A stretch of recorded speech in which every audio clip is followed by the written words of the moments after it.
Hello everybody, welcome back to Commonwealth. Flipper, welcome to the Commonwealth cabin. You know, last episode we talked about folks that are inevitably going to fail on eBay because they're constantly looking for excuses, pointing fingers, and not really looking for solutions. And then we talked about solutions a little bit. But this episode, I wanted to kind of piggyback up on that just a little bit because sometimes looking for solutions includes finding causes for reasons things aren't selling. We're going to talk about that today.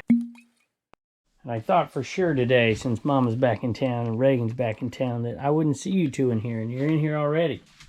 The plan is today is to kind of go throughout the whole video, you know, pick a sale, and then talk about the topic a little bit, pick a sale, and then talk about it a little bit more. And I think by the end of it, I'm going to get to something that a lot of people just don't realize. There are some things that are definitely out of your control, and some things that a lot of folks never even consider, more macro reasons than micro reasons. And we'll talk about those. You know, I get tons of emails every day, and sometimes I pick some of them out just to see what the trends are. And some of the folks that have been complaining about slow sales, they have one thing in common. That's not everybody, but some of these folks have something in common. I know I saw that. Yep, there it is right there. Bagolini. Bagolini is something I've just recently learned. That's something else we'll talk about. Trends, and I don't know if this is a trend, but it's a trend for me. Is purses have been going really, really well for us, so I keep buying them. And this little, I guess it's like it's a regular purse, I guess, not crossbody. I don't know what it is. Anyways, it's in a really good shape. That's for $45 plus shipping. I paid $1. So obviously I don't respond to every message, but there are some lately I've actually responded and corresponded with some folks a little bit, and I ask them the same questions and see what their responses are. And one of the questions I ask if they're having slow sales is, when did you start? And there's a lot of people in there, not everybody, but a lot of people in there who started in what some people think was the heyday, right? During COVID, there was tons and tons of sales, but not of every item. You know, I talked about this before. You know, eBay just didn't shoot through the moon like everybody thinks. It shot through the moon for a lot of folks who sell the kind of stuff we do and maybe some different stuff, but there are a lot of categories that went way down. But a lot of folks who get into it casually for the first time are kind of selling stuff around their house. They're selling this kind of stuff. They're selling stuff they find at thrift stores. And those folks got used to certain things selling, or a lot of things selling, for a lot of money, and now it's kind of slowed down a little bit. And sometimes they get pretty discouraged.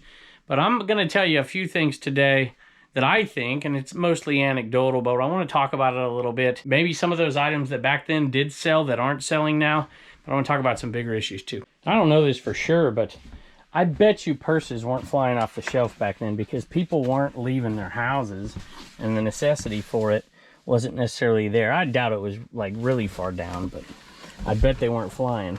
I was looking down there and I couldn't find them. They're up here. These CB radios here, realistic CB radios. I think that's what they are anyways. Gonna double check. I got a couple different CBs in there. And what are they? Are they realistic? Better get that thing attached real quick. TRC 217s right here. Those are for $60, and we did free shipping on those, which is not something we normally do on something like that, but we'll take it because that's only going to cost us just under $9 to ship, so it's not too bad. So think about like $51 plus shipping. I remember talking to some folks back then who sold dress shoes and dress clothing, and they were really struggling to make sales. I keep going to the wrong thing. We've switched a few we've switched a few bins around. I can't grab that with one hand, it's too heavy. So when everybody else was selling things like board games and video games and puzzles and stuff like that like crazy, some people were struggling a little bit, and people got into the game and thought it'd be like that forever. And then people started going back to work, and they weren't buying board games. They weren't buying as many video games. They weren't going for as much money. And they thought that the problem had to lie somewhere else outside of what they were picking. By the way, here's another purse. This is a nice Vera Bradley purse right here, in very good condition. Bought it for $1 again, sold it for $25. So that's pretty good. And I think I have another bag sale. Here's another thing over here that, not the plush, not the Five Nights at Freddy's, that was selling like crazy during the pandemic. This kind of stuff, cookware and pots and pans, and you can still sell it. But like something like this is hard. This has been here for a long time, and I finally sold it for $29 plus shipping. I've seen probably 10 similar things out there pretty cheap, and I just pass on them every time because I've had that one sitting over there. And so that's one thing you could do, is kind of look at the trends. And trends are always changing. There are things I sold 20 years ago that won't sell right now. And there are things I passed 20 years ago that are selling like crazy now. Now, nurses didn't stop working, of course. Matter of fact, they were working more. They needed more of them. And there was less places to get your stuff if you were a nurse as well. And so these were selling like crazy. But now it's a little harder to sell them. Now, I picked these up for $2 because I was planning on selling them off in lots, but this one didn't quite fit in any other lot. So we decided to put it on its own. It's only sold for $13, paid $2, so there's only about a $5 profit in there after you do the shipping and fees, 6, 8. Yeah, there's probably about a $5 profit as well, but I'll take it. You know, I know one person in particular who started selling during that time period and stopped selling just recently, and that was one of the questions. I'm like, what are the things you were trying to sell? And half of those things were things that just aren't in demand anymore. And so you got to be able to adjust. And we're going to talk about the bigger issues here in a second, but I want to keep hitting some of these reasons for not selling that are obvious and that are things that we can react to as resellers, as opposed to things that are out of our control. Now, these guys these still sell for a lot of money. This is the last one in that bin right there. But I listed 2 more, and I have 1 more because I found 3. 2 where Reagan's desk is, and then 1 upstairs that I had used as a prop one time. And I'm like, well, we'll sell 3 more. And then after that, we have to make the decision if we're going to dig into those 2 bins or not. I think my plan is to do like 1 every 2 weeks for, I don't know, maybe 6 months or so. Just cut it way down because I still want to keep them. It's been such a huge part of our show. The Enaman, if you're new, I don't know what to tell you. It's a plush enema, and it helps get things moving out of your store. During the highest time for these was, ironically, during the pandemic, when even more people were home reselling. And these guys were going for hundreds of dollars. Now, that didn't last too long, but it did last for quite a while. Hi, Kevin, longtime viewer of both your channels. I've always thought of adding an Enaman to my eBay shelves, and finally bid on this one, and I won it. My eBay name is Creative Collectibles, both with Case. I hope with luck from the Enaman, my eBay store and everything on my shelves will get moving and start selling quicker on eBay. Thank you, Kristen from New Jersey. eBay name, Creative Collectibles. Thank you. Oh, it's Christine. Did I say Kristen? Thank you, Christine. I appreciate it, and I hope he gets things moving for you. You know, unless you're just an absolute expert in a certain category and it stays popular for a long time, research and learning is something that's key to this game. And I've been a little guilty of not doing that over the years, but I have done it a little bit. It's not something I typically sell right here, or buy for that matter. But this is just some Pez dispensers here. And this didn't sell for much at all. I can't remember what it sold for. $12, free ship, but we got it for free, so still a profit. You know, there are certain things that I used to never even know what the heck they were. Here's Five Nights at Freddy's. You'd ask me like maybe 16 months ago, I probably wouldn't have recognized that. But I watch other resellers as well, and I saw that one time, and somebody mentioned it as a bolo, that big one right there. And when I came across a ton of small ones too, I was able to scoop them all up. Now, they were plush, so I probably would have figured it out anyways, because I love to dig through plush. But that's an example. Let's take Pez for a second, because I still don't pick up Pez, because most of my experiences is pretty bad. Same thing with VHS, and you've seen me sell some really high-priced VHS, but 99% of it is just not worth your time. But what I've started to do, actually not started, I did this a long time ago, I just continue to do it, is I call it reverse looking things up, but it's not really. It's just filtering to the highest things. So you just put in a generic term, just put in like Pez dispensers, and then go to sort, go to completed solds, and then sort highest first, plus shipping first. And then you'll get used to seeing in your mind's eye the ones that are worth money. And I tell you what, I've done it with probably 30 different type of categories over the years. And it's inevitable that I start to find that stuff. And I've started to do it with purses, even though I missed the Tory Burch the other day. Thank y'all, I appreciate that. And I've actually sold Tory Burch. And I'm starting to learn. I made a mistake this week buying a bag I thought was good. It wasn't good, it was just a cheap mistake.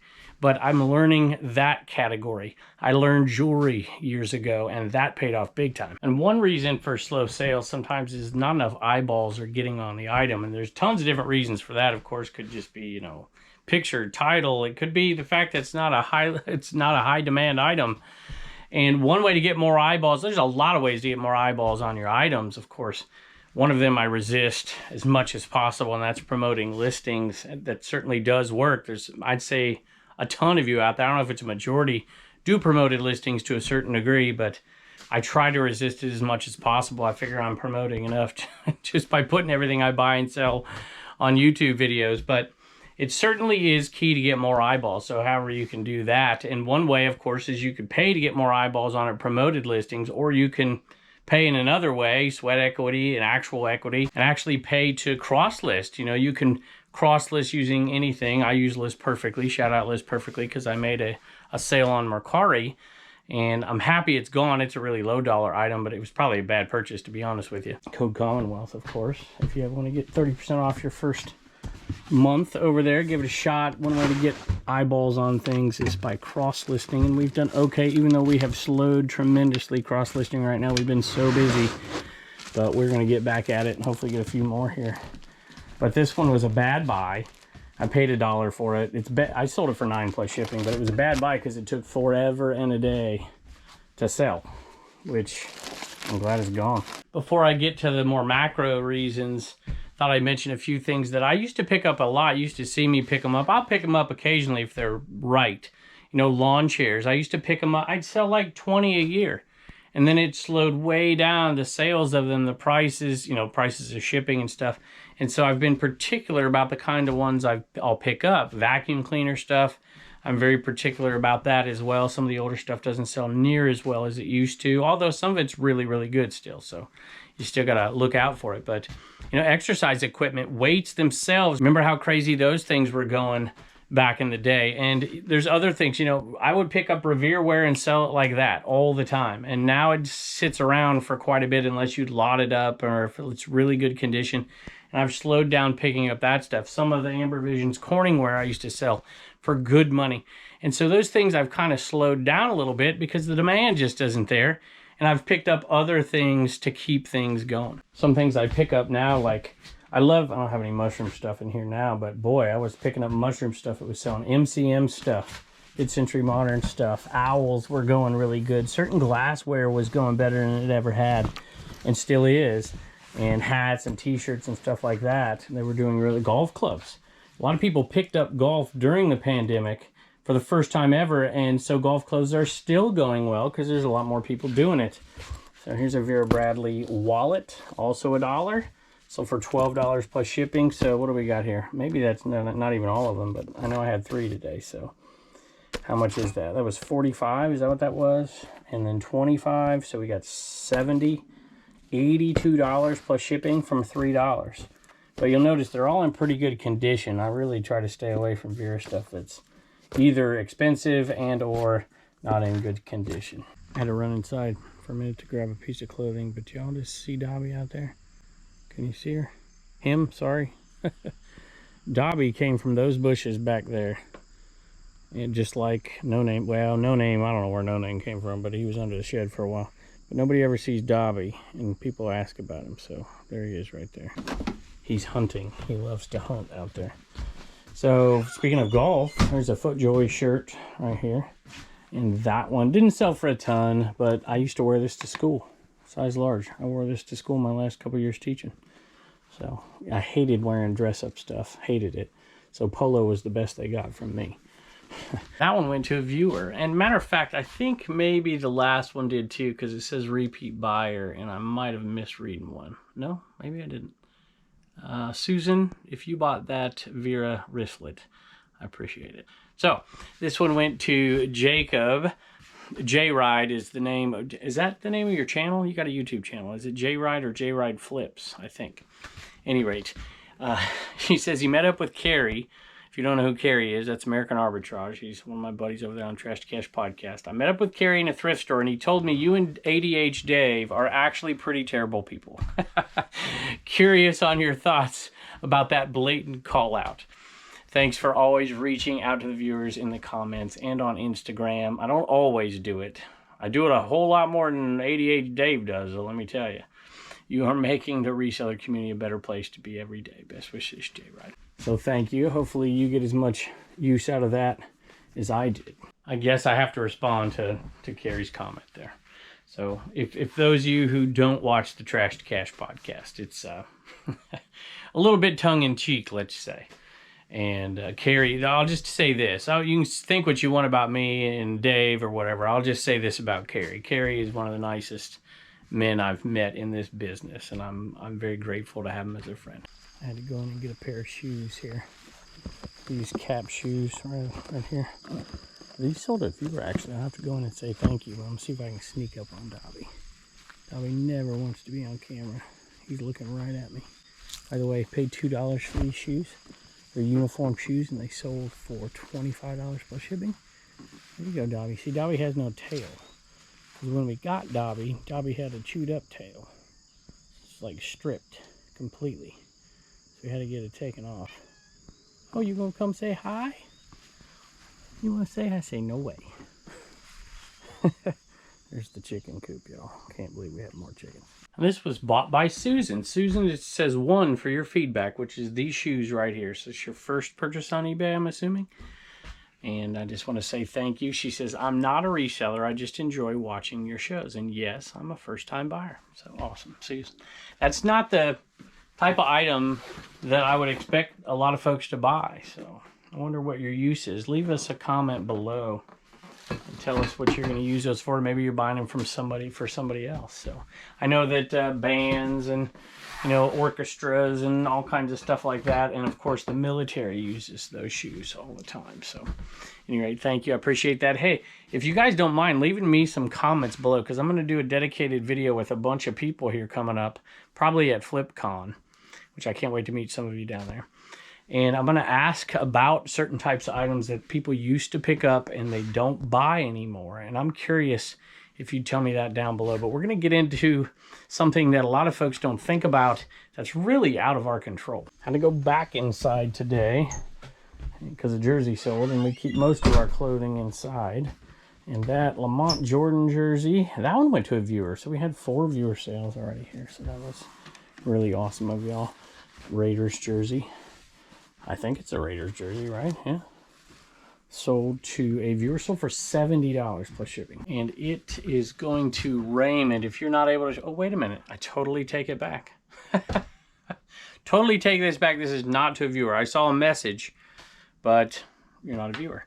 They were just telling me when they're going to be out of town and whatever, which sometimes that doesn't always work out, y'all. You got to ship it when eBay tells you to ship it by. If they buy something, it's like, well, what are you going to do, right? I usually just ship it unless it's something ridiculous. Then I'll send something back and I'll be like, hey, I'd cancel the order. I'll relist it. You can buy it when you get back. I decided to come outside for a second. That shed is steamy. I thought about going in that one. Maybe I will in a second. But I want to talk about the macro reason that I think a lot of folks, they want to blame, this selling side or this selling side. But in reality, there are some things that are out of our control. And one of those things, well, inflation was something that was actually driving a lot of sales, which, seems a little odd now, when we're on the flip side of the inflationary, well, we're not on the flip side of the curve, but it certainly has eased. It's nothing like it was a year and a half ago, 2 years ago. And a lot of folks got into reselling during that time period, and we had 3 different factors pushing money, just pushing cheap dollars into the economy, and a combination of less production because everybody was staying home. So that is a recipe for massive inflation, but it's also going to drive a lot of sales, and sales at a higher dollar. And, you had government infusing massive amounts of capital into the economy at a time of low production.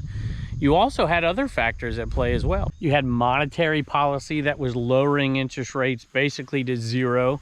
So the cost of money was basically nothing. And so people were able to refinance houses. They were able to do all kinds of things that got money going. Even people that had money sitting there doing nothing were essentially burning that money because inflation was so high.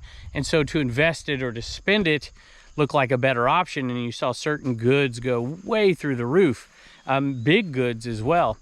And, you had other things that were industrial products that people had a hard time selling because there wasn't a lot of production, and that stuff's kicked back in right now. And now we're kind of on the flip side of it, where we still have one of those pieces. We still have massive spending at the government level, but what we don't have right now is the Fed. What we don't have is monetary policy. with an interest rate of 0. So money is becoming harder to come by. They're restricting that money supply. And so at this point, there's not as many freewheeling dollars out there to just buy things willy-nilly.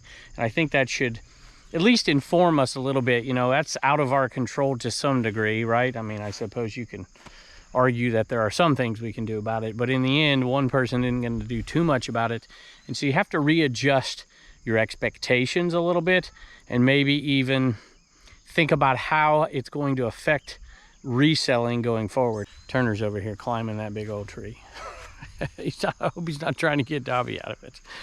At any rate, so that is one factor that I think people just have not taken into account, and I think it's a big one. And I don't see interest rates coming down anytime soon. They're trying to cure the inflationary disease here with monetary policy. I do think that inflation's not going to go way down to nothing or deflationary because of how much government spending there still is. So by the way, this is not political commentary. You can do with it what you will, but it is a factor, I think, in reselling right now. There's not as many just free dollars out there. However, you know, if you look at Amazon's Black Friday sales, they were up. Maybe that's a good sign going into Q4 for us resellers.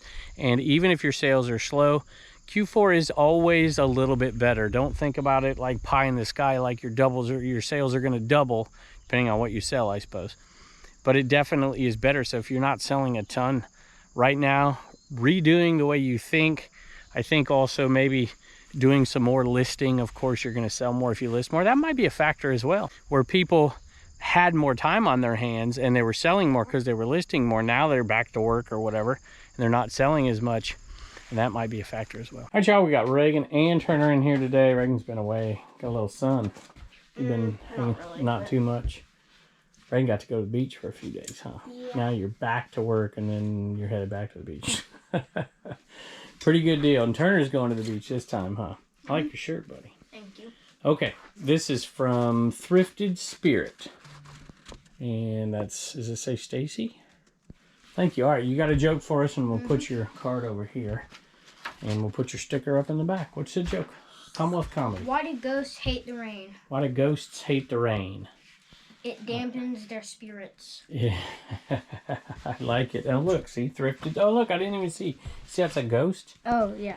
See, she got a ghost yeah, sticker? I like cool. That. I like that. It's a good, appropriate joke for her. And Reagan's got one sale today. What do you got?